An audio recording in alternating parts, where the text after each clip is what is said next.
Hey everybody, I'm Chef LeAnn and I'm going to teach you today how to cook rice perfectly every single time. Now a lot of people have given a lot of tutorials on how to cook rice, but I'm gonna be honest, in my pursuit of perfecting my rice making recipe, some of these recipes, some of these instructions that I've learned and followed have never absolutely came out 100% correct. So, in my own studies in pursuit of making the perfect way to cook rice perfectly every single time, I have come up with that and I'm going to share that with you today. First things first is you need to make sure that you have your saucepan pot, whatever you like to call it. Make sure it's big enough to hold the water and the rice. Now, one thing that's important is that whenever you're working with rice, you need to make sure that whatever rice you're using, like today, I'm using the extra long green enriched rice. This is basically white rice. This is what I'm working with.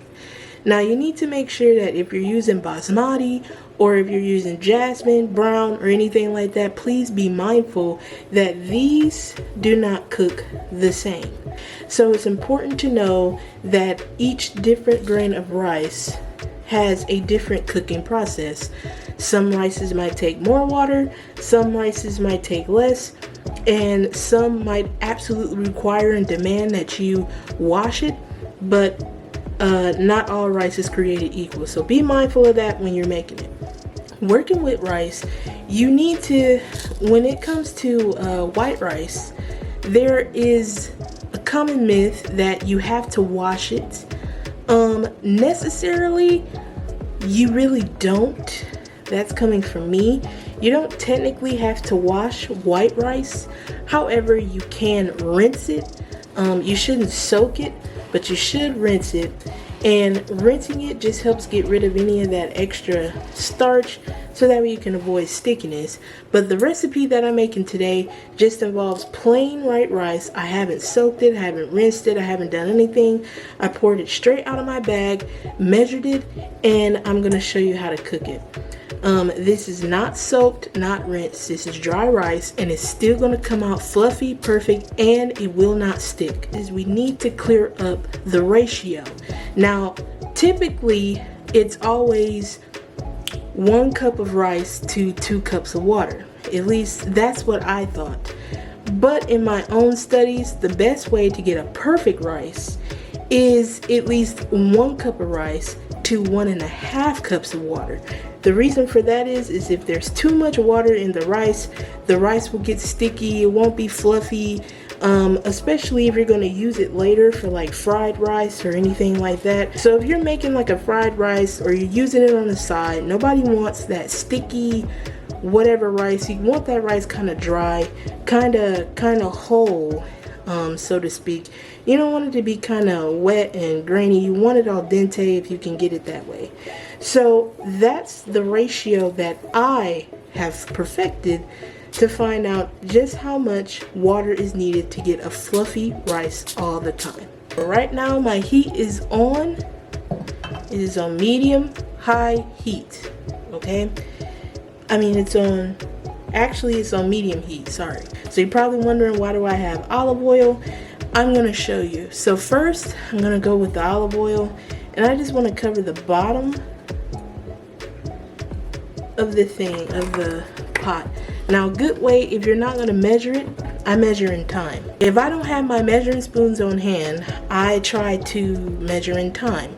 For instance, when I just poured that in here, I measured that for about 2 seconds. That 2 seconds was about a tablespoon and a third, which is just enough to cover the bottom of that pan and still have a little bit left, as you can see.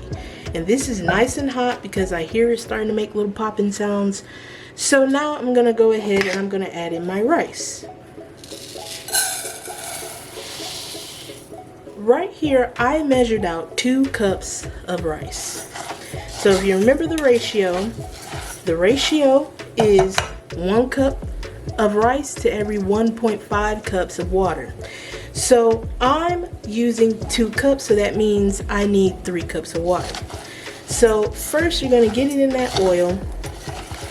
You're going to fry or saute these grains up just a little, while they're dry. I know it's a little awkward, but while they're dry, let them get coated in that oil and let them cook, okay?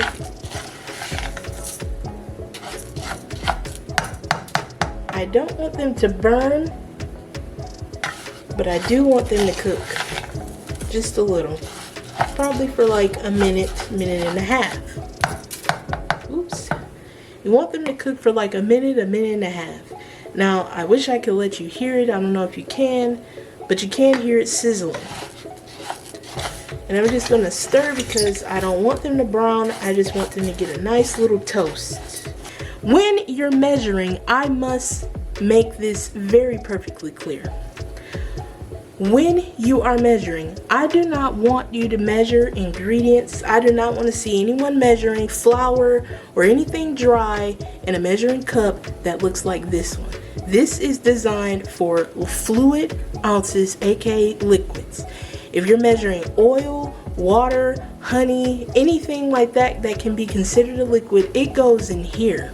Dry ingredients are always measured like this. One is volume and one is weight. If you want to make sure that you get the proper measurements, you have to use the proper measuring utensils.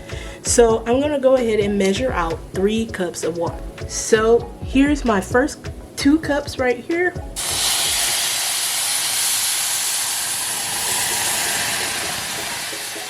And here goes my last cup, my 3rd cup. So now that this is stirred together, I want to turn that heat up because I want this rice to start boiling. Now, some people might not like the cloudiness, but trust me, that is perfectly fine. If you're making this recipe, if you're cooking this rice or something like flavored rice or something like that, when that rice starts to, when you're heating the rice up in the oil before that, you can add your other ingredients like onion, garlic, green onions, or whatever you want to add to your rice to flavor it, make it pop. That's the time to do it. Then you add in your rice kernels and let all of that cook together. Then you would add your water. This is starting to boil. I'm going to give it one more stir because I don't want these to be stuck to the bottom. That's also another reason why the oil is in there, is to prevent the sticking just a little bit. So I've stirred it now, and stirring it, after stirring it, it comes back to that boil. That means it's ready to cover. So now I can cover this up, and I'm going to leave it covered like this. And I'm going to let it go. I'm going to turn it all the way down, probably to like low, medium, low. The number on that is 2. So if you can get it to 2, that's probably good enough, because I don't want it to cook too slow that it doesn't absorb the water, but I also don't want it to cook, I don't want the heat to be too high that it burns or sticks to the pan, but I also don't want it too low that the water doesn't absorb the rice at all. So about 2 or maybe 4 if your stove has the numbers on it, or somewhere in between low and medium, that's really good. So this has been going for this long. I'm going to set my timer. I'm going to set my timer for 15 minutes and give it 5 minutes to rest with a total cook time of 20 minutes.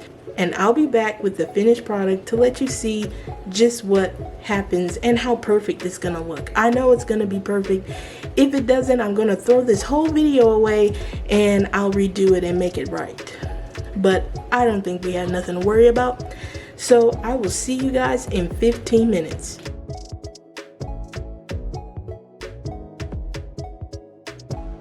Alright, so it's the moment of truth. Let's see what has happened. This has cooked for 15 minutes. It's rested for 5. So now let's see what's underneath. Whoa, look at that, look at that, look at that, look at that. So after it's sat for a while, you can see that the bottom of my pan is nice and clear.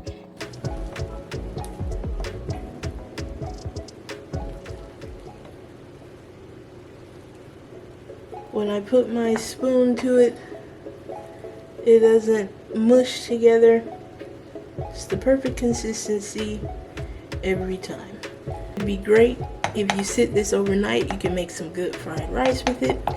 I didn't add any seasonings or anything to this rice because it's strictly for demonstration purposes, but when you're cooking it, make sure you add salt, butter, and all that other good stuff so that way it can stay flavorful the whole time. Thank you for coming to my kitchen. This has been Cooking 101, episode 2, how to make perfect rice, and I hope that you enjoyed.